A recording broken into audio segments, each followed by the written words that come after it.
Blog Talk Radio. Following ingredients include a look behind the scenes. Cook uncovered until hot. Add grooves to taste. I would like, if I may, to take you on a strange journey. Once upon a time, there was a little girl. The accident was over a year ago. A second woman has been elected president. The 12th planet has been named in the solar system. The last wild polar bear has died. I slept through it all. I was here for my waking. He called it a beginning. He said it was good. I think he may have thought that anything I did was good. Welcome to Transition Radio, live from Hollywood, Florida, with your host and hostess, Mark Angelo and Jessica Lynn Cummings.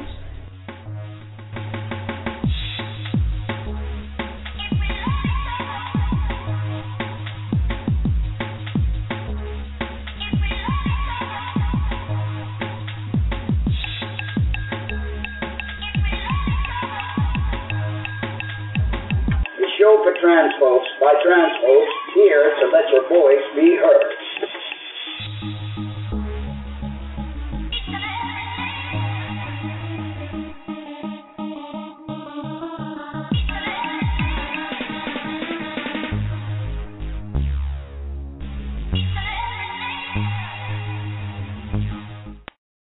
Well, good evening, everyone, and welcome to another edition of Transition Radio. I'll tell you, there's been lots and lots of great changes. We had an article on the front page of the Sun Sentinel, and it is wild, and also a great video on their website, so check them out and show your support.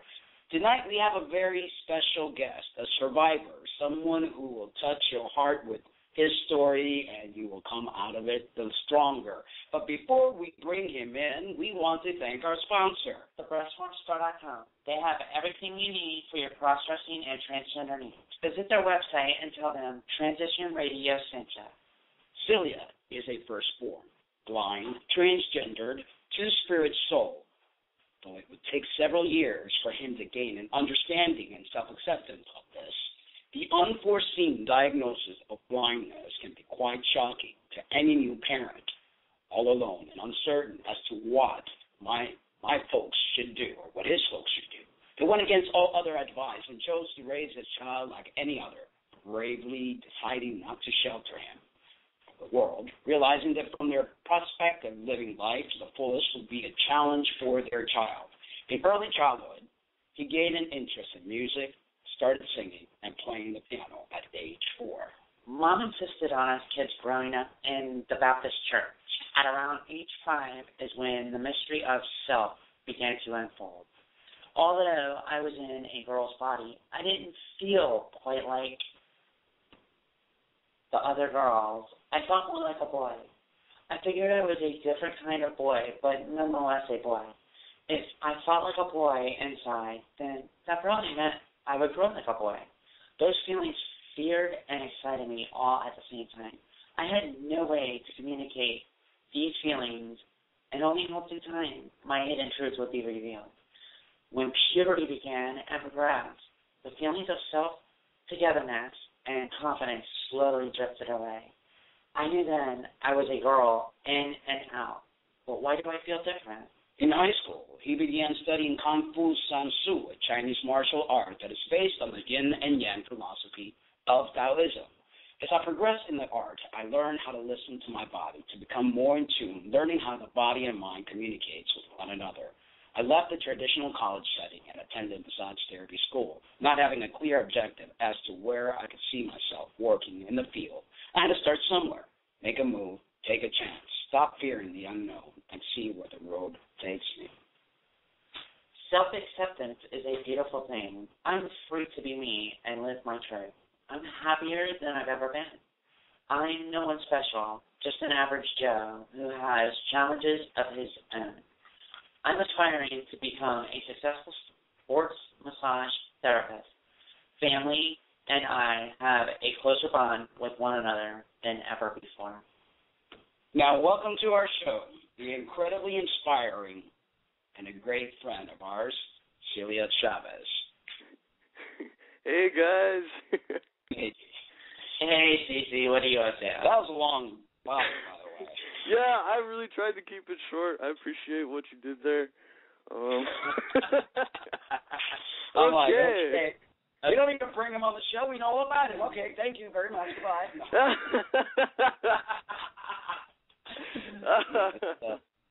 Well, that's our show for tonight. Thank you for coming. Please feel free to stalk me. No, I normally cut the bios up a little bit, but I thought it was important for the listeners to listen to it fully, because you are an amazing individual and you're an inspiration to many. And although you may not think so, you may not know it, your story is going to help others.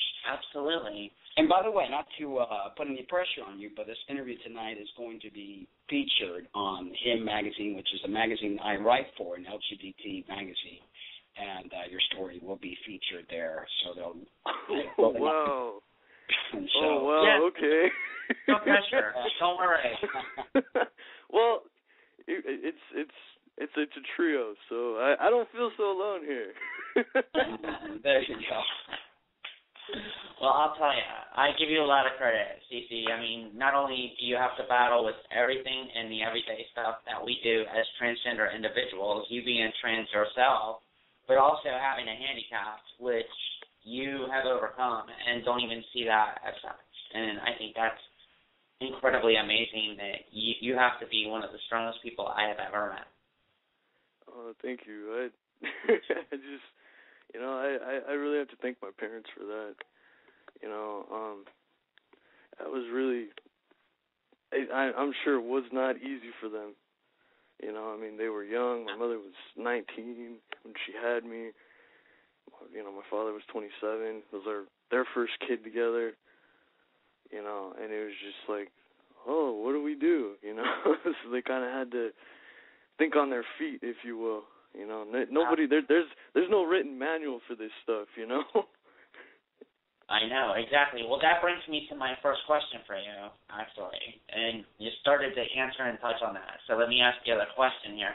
Tell us how your parents raised you to becoming this incredibly confident person in spite of your blindness. Well, as I started to say, they kind of had to think quick, obviously. They didn't find out. I wasn't diagnosed.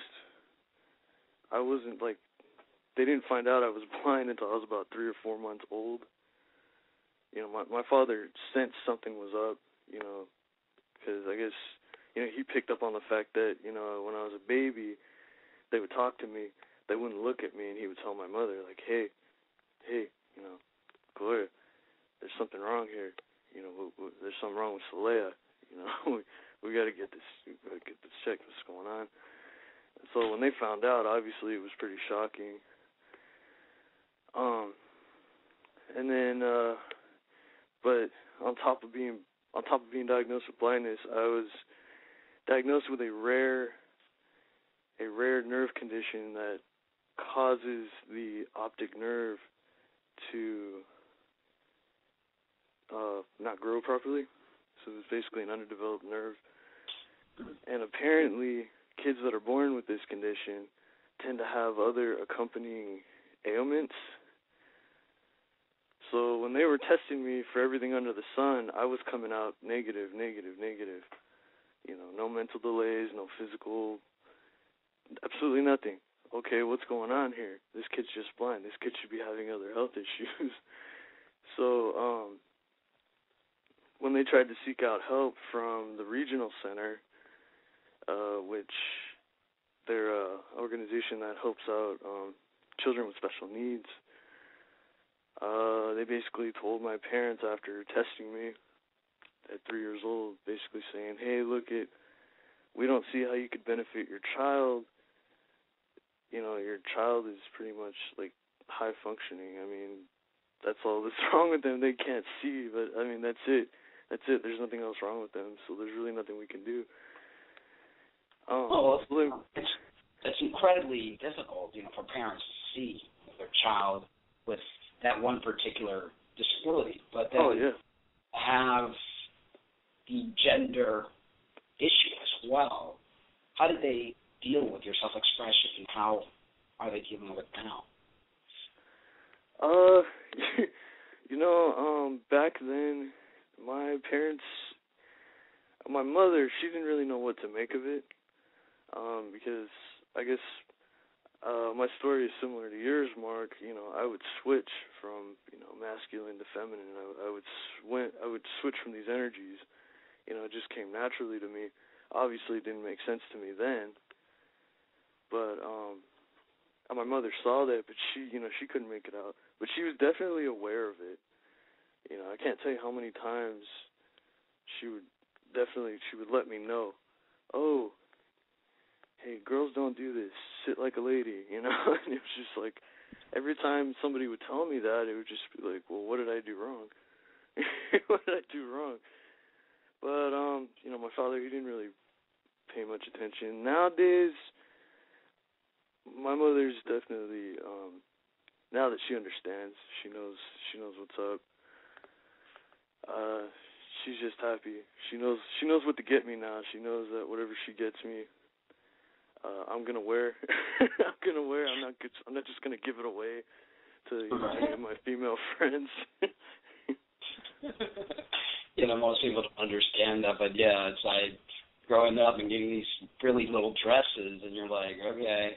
And then, like you said, going back and forth, there are times that I did connect to that female energy, but then all of a sudden it's like the female energy went away and my masculine energy came in, and it was hard for me to understand. I could imagine those around me, but I think it's part of the evolution of man and womankind is to unite these energies, this yin and the yang, and grow as spirit beings.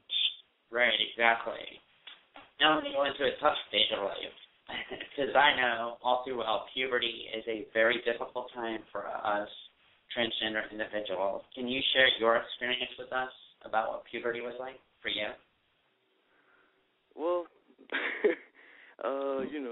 it's never getting a little personal. Yeah, okay. I was ready for that. It was obviously difficult, very hard time. I felt very alone, it almost became, it was as if I became scared of myself, like, my body was growing in places I wasn't expecting it to. It was functioning in ways that I wasn't expecting. My mother, everyone seemed excited about it. Everyone seemed more excited about the fact that, oh, this little girl's growing into a beautiful woman, especially my mother. She'd always say that, you're going to grow up pretty like me. And it was like, stop saying that. I don't feel right. But at the same time, I couldn't tell anybody that, and then I had my two little sisters and my little brother to look out for, so, I kind of, like, looking out for them helped me. It was just one of the ways that helped me cope through, to dealing with the discomforts, Obviously, it didn't help with the religious upbringing. Religious upbringing told me, oh, what you're feeling is the devil. God will make you feel normal. God will make you feel normal. And it was like, okay, when's that going to happen? It's been 4 years. Lord. Yeah. Well, my situation was a little different. My mom was always like, God, I hope he doesn't grow up to look like his father. Well, hey, Mom, guess what? You got your wish. Because I hope I don't. So how did becoming involved in martial arts change your life and views? Well, when I started studying Kung Fu Sansu, obviously it was perfect timing. I couldn't have started it at a better time because I was very much at a stage of just very low self-confidence, constantly being bullied at school. So, you know, when I started training, it actually gave me a way to kind of not only stand up for myself, but to express, anger in a more healthier, disciplined way without harming anyone, obviously. So I mean, it's really a way of life. I don't know how else to, you know, the philosophies of yin and yang. I get you completely, because that's what life is all about, the balance of the yin and the yang. And when you're following that path, you're on the right path. So kudos to you for looking into such a wonderful art, which is martial arts, and I'm sure that has helped you greatly. Exactly. And I know that music has been majorly therapeutic for Mark. Tell us how it has helped you and what you feel when you are engaged in this magical art of music. You know, music, same here. I mean, it's obviously alongside martial arts. It's always been a therapy. You know, whether it was playing the piano or singing, it always felt like the cure-all, the glimpse of light, you know, that I needed to have shine, you know. You know, when I was down, there was music. I could listen to it, I could play it, and I'd always feel better afterwards. And even nowadays, you know, it's still the same for me. I don't know how the world would be like if there wasn't music, if music didn't exist. You know, it's very human power to us all, definitely. Then there would be no dancing. And, you know, that's oh yeah, I mean, yeah. Dancing's also a form of therapy. It goes hand in hand together. Yes, there will only be still.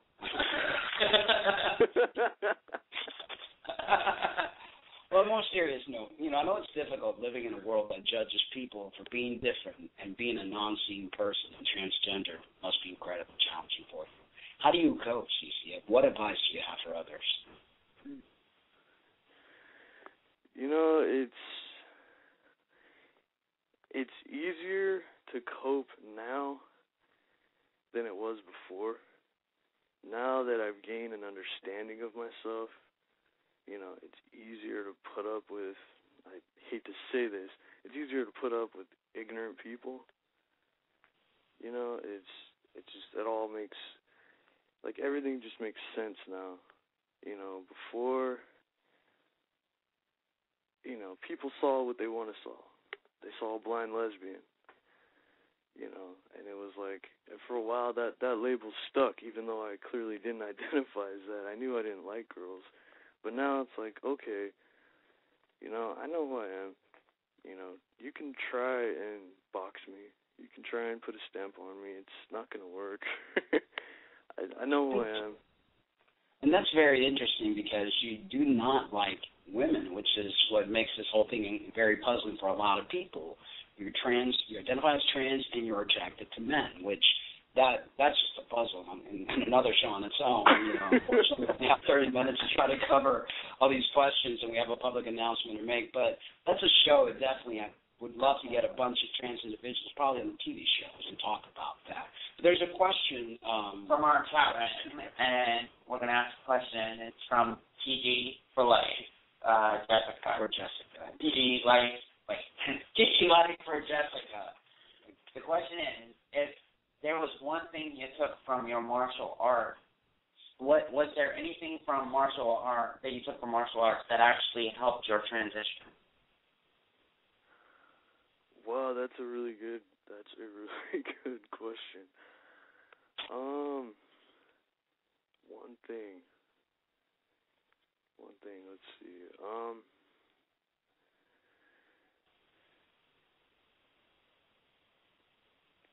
You know, it's like the fighter's philosophy, you know. If somebody's coming at you, you fight, you defend yourself. You walk, you keep pressing on forward, you know. And it's the same thing, you know, in transition. Yeah, you know, you're fighting to connect with yourself. You're fighting to accept yourself and to be understood by others. And although at times you may feel some resistance from the outside, you know, people around you, what are you doing? What are you doing? Have you lost it? Are you going crazy?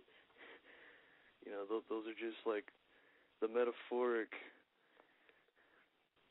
1-2 punches that are trying to deter you from accomplishing what you know you need to do for yourself. And you just gotta keep pushing forward, you know. And you might get a few bruises along the way, bumps and bruises, but you know, eventually you do come out stronger on the other side, and a much happier person. Exactly. Well, let me ask you, how did you finally find self-acceptance, and tell us how you feel today? Oh wow. Well, that's a hard question. Sorry. No. It's a loaded question. Yes, it is. They're all loaded questions. No, and it's awesome. You know, this may sound really simple, but it was not easy.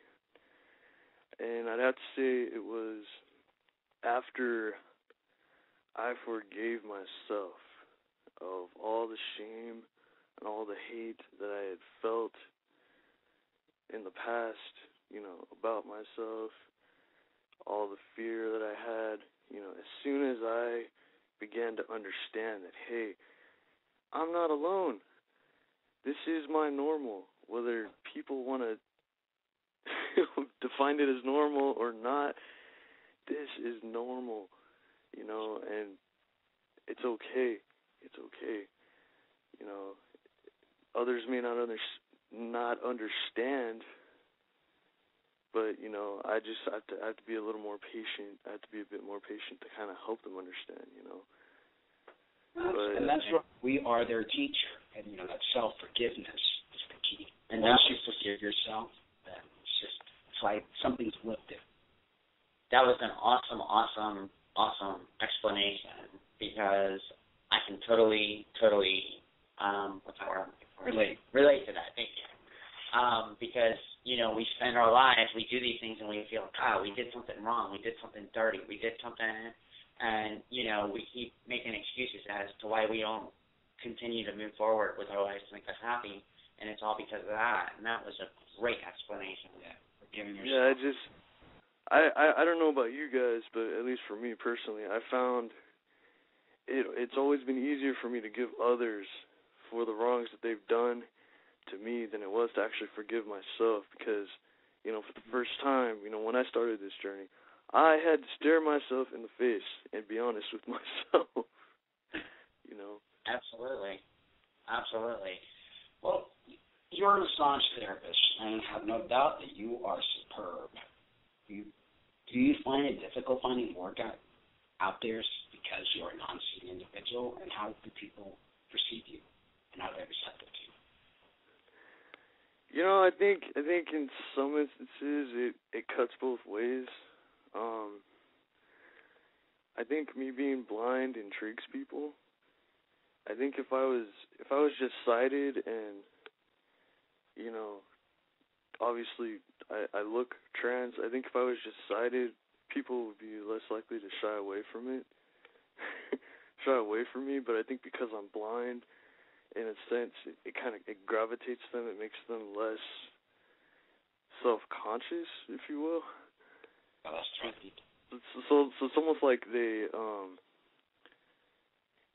like it's like an instant, like they feel comfortable, you know, they feel comfortable around. They don't need to worry about me looking at their body and their imperfections and stuff like that. Although I can see them, I just don't see them the way that they see themselves, the way that the sighted world sees them.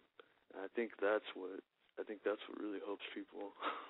Right, because I think you see people for who they are. Yeah, and in fact, you probably see them deeper than what they see themselves, because you see the spirit, which is amazing. And plus, your abilities are way beyond those of us that see, because you have all the other senses that are more heightened. and that's got to be an amazing thing. So, Absolutely. well, we've had. But again, I have no comparison. I just know what it's like to be the blind person. Let me tell you, sometimes wonder, seeing what the things that go on in this world, sometimes seeing can be the worst disability, because there's some ugly things out there in this world, and we're hoping to change one person at a time and change hearts and minds and get people to realize that we are all one and we're all in it together. Mm-hmm. And we have to learn to love each other unconditionally instead of putting each other down and judging each other. And that's the message here. But you're a survivor, CC. You're just amazing, and I am honored to know you. I am honored to call you a friend, to have you on our show, and we definitely have to do this again. We'll probably more time with the TV show, and I think you have a lot to say to help people. So I was really, when they asked me to write for this paper and they wanted me to put one of the shows, I thought your show would be the perfect one, because your story is just amazing. And you've touched me in more ways than you know. I thank you. Wait a minute. I don't know what else to say, but thank you. Oh, my gosh. All right, CC, hold on a second while we say this public announcement. We'll get right back to you. According to the Center of Disease Control, the transgender community in the United States, okay, let's turn this page. It doesn't want to turn now, among the groups at highest risk for HIV infection. Studies have shown that about 28% of transgender women test positive for HIV infection. Rates are even higher for trans women of color. Miami-Dade County ranks first in the nation for new HIV/AIDS cases, yet more than 30% of transgender people in the county say they've never even been tested for HIV. Transgender people face barriers to accessing prevention, testing, and medical care due to transportation, economic and health limitations because of the stigma associated with clinics and testing centers, and even because of discrimination and the lack of cultural competence of medical care providers. To meet the growing need in the transgender community, AIDS Healthcare Foundation has created a free at-home HIV testing program for Miami-Dade County. If you live in Miami-Dade County and you identify as transgender, transsexual, MTF, FTM, genderqueer, gender nonconforming, cross-dresser, or any other of the many identities that are under the diverse transgender umbrella, you qualify for a free at-home testing. No more traveling to the clinic, no more long waiting for results, no more excuses, because we will come to you free of charge. To schedule an HIV test at your home or at your private office, call Diana at 954-338-8734. Again, that's Diana at 954-338-8734. Know your status and help stop the spread of HIV in our community. And by the way, that was at our private office, not your private office. Oh, okay, at our private offices, I want us to go to your home or go to your private office, but, hey, Diana. I'm sorry. I had to point that out just to make it correct. I was wondering why you were laughing at me,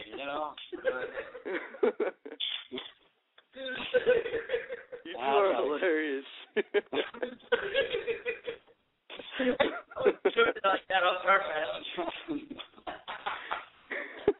Anyway, CC, I will send you the link to the article where the link of the show will be posted. So many hot guys on Him magazines are going to be reading this and listening to your interview.